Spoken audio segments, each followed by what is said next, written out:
Hey y'all, happy Friday. Happy preparation for your Sabbath. It's the weekend, baby. Anyway, you guys know on Fridays, I like to give you guys something to do that's going to help you prepare for your future or your near future to come. And also, I just want to make a quick note. When I say happy Friday, happy preparation for your Sabbath, I, in fact, am saying happy preparation for your Sabbath because your Sabbath depends on your Sabbath. It is a holy day that you dedicate to the Father, okay? Being that the Sabbaths, the new moons, the feasts, and all those festivals, the days, is done away with right now. It's just a shadow of Christ, until he come, okay? So right now, your Sabbath is your own personal Sabbath. It is a day that you're dedicating to the Father, a holy day, doing righteous things throughout that day, okay? So don't get it mixed up when I say, oh, just tomorrow is Sabbath, because remember, when the Gentiles came in, they changed the times, the years and everything that pushed us back like 10 years. So we are not on the right calendar. So therefore, we can't even be on the right days of the Sabbaths or the new moons or the festival or anything. Again, those days, the Sabbaths, the new moons, the festivals are done away with, right? It is a shadow of what's to come when the Christ come, okay? And so just make sure your Sabbath is your personal Sabbath, and it is a holy day to the Father through Christ, dedicating that day to righteousness and holiness. All right. I want you guys to again, happy Friday, happy preparation for your Sabbath. It's the weekend, baby. And you guys know that I like to give you guys something to do on Fridays or, throughout the weekends that's going to help you prosper throughout your future or your near future to come, right? And you guys know earlier I read, the short from Thessalonians chapter 3, verses 3 through 4, KJV version, right? I read that because I want you guys to know and to be prepared, to understand. If you are a believer, a true believer, and you really fighting a good faith for the Father, fighting that good fight, trying to get out here and edify and spread the word and get people ready, for Armageddon, then you guys need to hear that, right? Because you guys need to know that tribulations will come. Not that if they're going to come, they will come, right? You will experience afflictions through your trials and tribulations, and experiencing those trials and tribulations is just a test, of the faith that you have for the Father through Christ. He want to see, how strong your faith is, right? Are you able to bear and endure to the end? Because the main thing is enduring to the end, okay? You will. Okay, ain't no getting around that. All the prophets and everybody suffer, so it makes you think you're not going to suffer. It's just a matter of fact, when you're being persecuted, can you stand? So you just need to prepare yourself, to accept the trials and tribulations, the afflictions that you will suffer as a test of faith that you have for the Father through Christ. So prepare yourself, right? This is for the believers, okay? Not the non-believers. All right, and that short I read was from 1 Thessalonians chapter 3, verses 3 through 4. And this is what Paul says to the Thessalonians, right? That no man should be moved by these afflictions. For yourselves know that we are appointed thereunto. For verily, when we were with you, we told you before that we should suffer tribulations, even as it came to pass, and ye know. Now, a true believer do know, right? And they accept it and prepare themselves for it, right?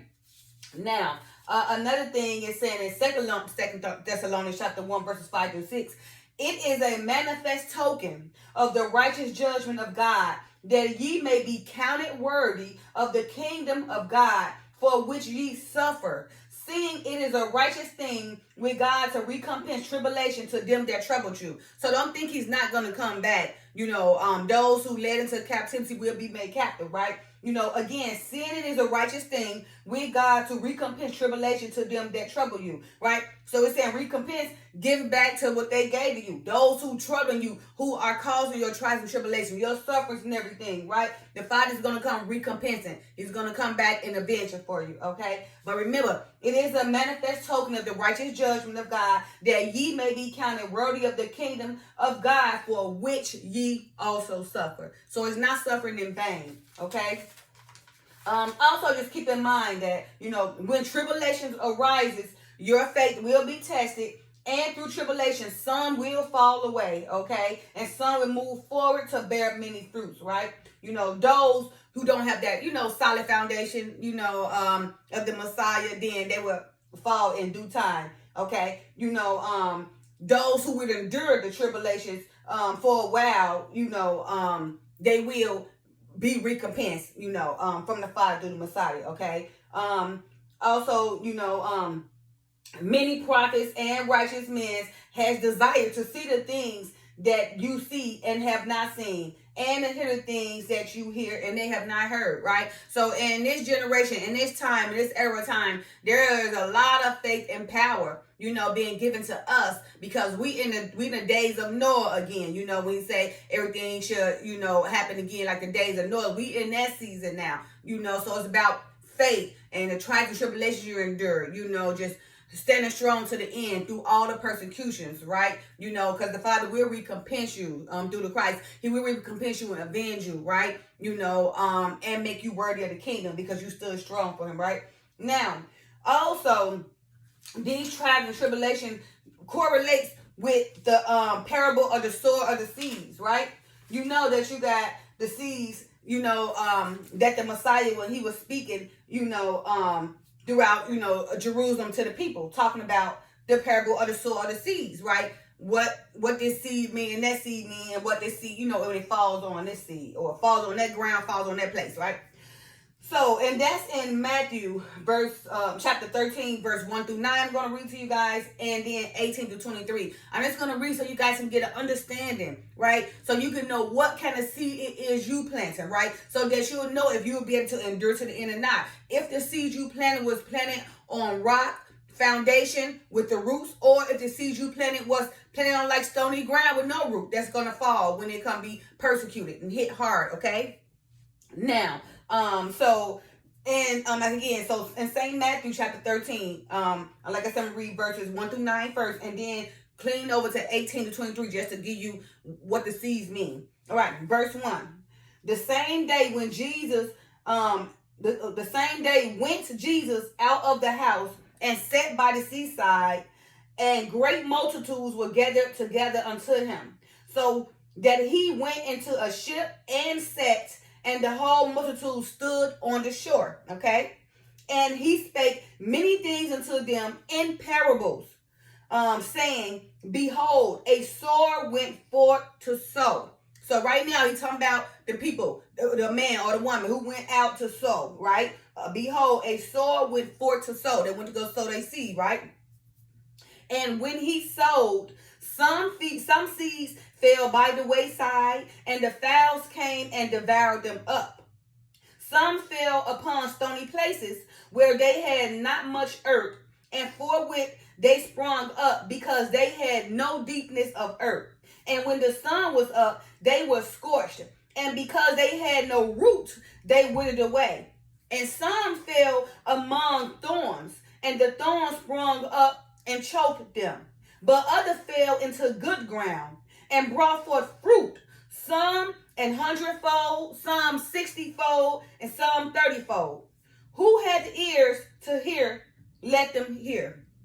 Okay, again, who had ears to hear, let them hear. Now, 10, the disciples did come, and some said to him, why speakest thou into parables? But he just wanted them to know, because it's the mysteries of the kingdom of heaven, okay? But to the people it wasn't given, but to the disciples it was given. And then now he's going to break it down to the disciples, again, okay? Who had ears, let him hear, okay? Now I'm going to break it down from verses 18 to 23 in St. Matthew chapter 13, KJV version. Verse 18. Hear ye therefore the parable of the sower, okay? When anyone heareth the word of the kingdom and understand it not, then cometh the wicked one and catcheth away that which was sown in his heart. This is he which received the seed by the wayside, right? That was the first one when he said, and when he sowed, some seeds fell by the wayside, and the fowls came and devoured them up. Okay, so he's saying again, when anyone heareth the word of the kingdom and understand it not, this cometh the wicked one and catcheth away that which was sown in his heart. This is he which received the seed by the wayside. Okay, so the one who received the seed by the wayside, when he do get some in his heart, the wicked one come take it. Because remember, that one don't have a solid foundation, don't have a root. Okay, so therefore, when it's time for persecution, that person's going to fall away.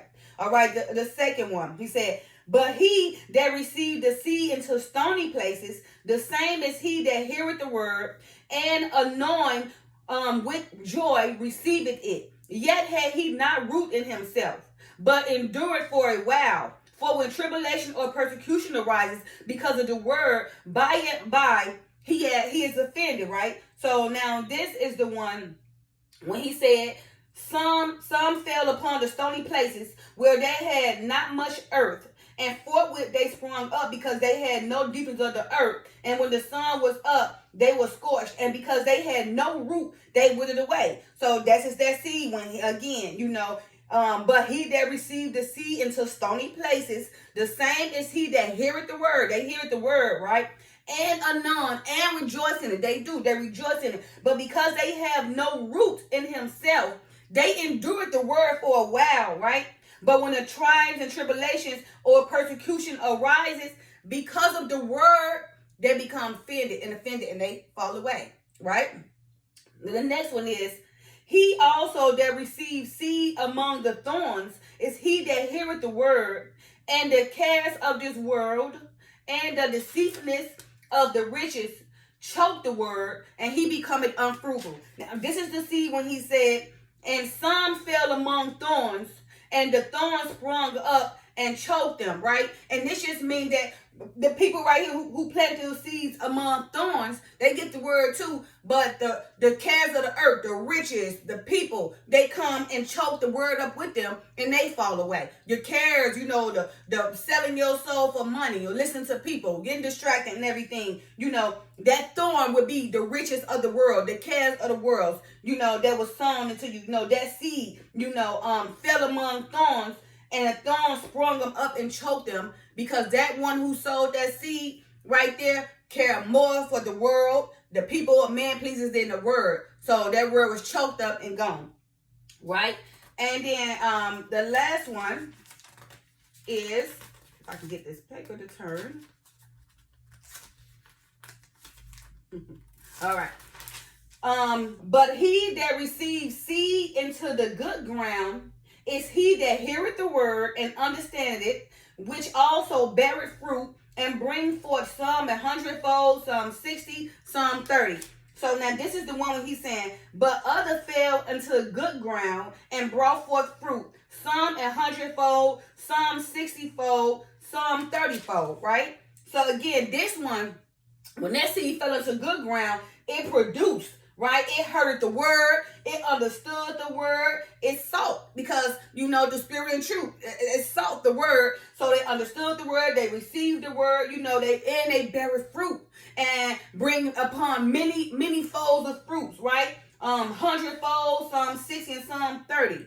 Okay. And this again, the sower that sowed his seed on the good ground, who understood the word, who heard the word, the true believers, okay? And that seed, again, those true believers, a seed, but others fell into good ground and brought forth fruit, some 100-fold, some 60-fold, some 30-fold. Who has ears, let him hear, right? He that received this seed, into the good ground is he that heareth the word and understand it, which also beareth fruit and bring forth some 100-fold, some 60, and some 30.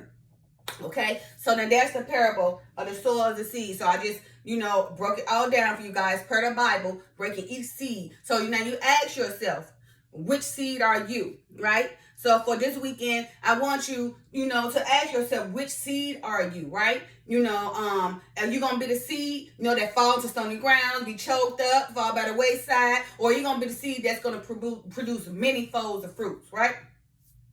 Again, still be prepared for the afflictions you must suffer. It is part, of the good fight of the Father, okay? Again, I'm going to read that First Thessalonians so you could know, right? First Thessalonians 3, chapter 3, verses 3 to 4, KJV version. That no man should be moved by these afflictions, for you yourselves know that we are appointed thereunto. We are appointed to afflictions, right? For verily, when we were with you, we told you before that we should suffer tribulations, even as it came to pass. And you already know if you're a true believer, you're going to suffer trial tribulation. It's a test of the faith, that you have for the Father through Christ, right? And again, from 2 Thessalonians chapter 1, verses 5 through 6, KJV version. It is a manifest token of the righteous judgment of God, that ye may be counted worthy of the kingdom of God, for which ye also suffer. Sinning is a righteous thing with God to recompense tribulation to them that trouble you. So again, the Father is going to avenge you for all the suffering tribulations you went through. If you're a true believer and you stand firm, stand strong, and endure to the end. And now when persecution comes, you don't fall. Again, because all the prophets and everything, they really got martyred or killed for the word, right? And then more of them still got to go before the Father even come back, right? And just remembering this, you guys, Second Thessalonians chapter 1, verses 4. I'm just paraphrasing this, right? Have patience and faith in all your persecutions and tribulations that ye endure. Okay? Have patience and faith in all your persecutions and tribulations that ye endure. Just know and believe, if you're a true believer, then the Father talks to you anyway. If you're really doing the work that you was charged with and getting it done, he's talking to you anyway. So you already know, just like Paul knew, you know what I mean? He come to those, those, so remember, because all of us have different spiritual gifts. Some may have one gift, some may not. Some may be minister, teacher, prophet. It just depends on what the gift the Father give you. But a true believer, the one who's putting up a good fight, giving out true edification, trying to save the sheep. The Father come to them through the Messiah. He do, and that's why you see they believe so strong, in faith, because he talks to them. I know he talked to me. That's why I became on this journey. Even though it's preordained when I was younger, that started teaching. But when I first started reading some years ago, I messed around and fell asleep. And the Father was like, Latrice, wake up and read. See, he was telling me now, I'm about to charge you to do this work. And from those years led me to this point, in this era of time, to be charged to edify you guys. I strongly believe, just like Stephen, the one they persecuted, who said, I can see the Messiah standing on the throne. They stoned him to death. But he knew he was being taken, right? He also knew that, hey, okay, what is it to be on this earth and keep on suffering these afflictions, right? But it is a gain that I go up there with him anyway. So it's either or. You can stay, of course, because people need us to teach and edify. But it's truly a gain when the Father comes take you anyway. So those believers who have been taken, just know that they're resting in peace. They're getting ready, to endure everlasting life. Okay. And again, you guys, have patience and faith in all your persecutions and tribulations that ye endure. So for this weekend, ask yourself, what seed sower are you? Are you able to endure to the end through all your trials and tribulations, from the afflictions you're going to suffer from putting up a good fight, to test the faith that you have in the Father through Christ? And enjoy your Sabbath, your personal Sabbath. Again, that's your personal Sabbath, the relationship you have in the Father for that day, that you dedicate all holiness of righteousness for that day. Not that tomorrow being Sabbath, because all new moons, the Sabbath, the festival, faces are done away with. It's just a shadow of Christ for the things to come, okay? All right, you guys, I hope I gave you guys some clarification and some understanding. Enjoy your weekend. Love you guys. Peace.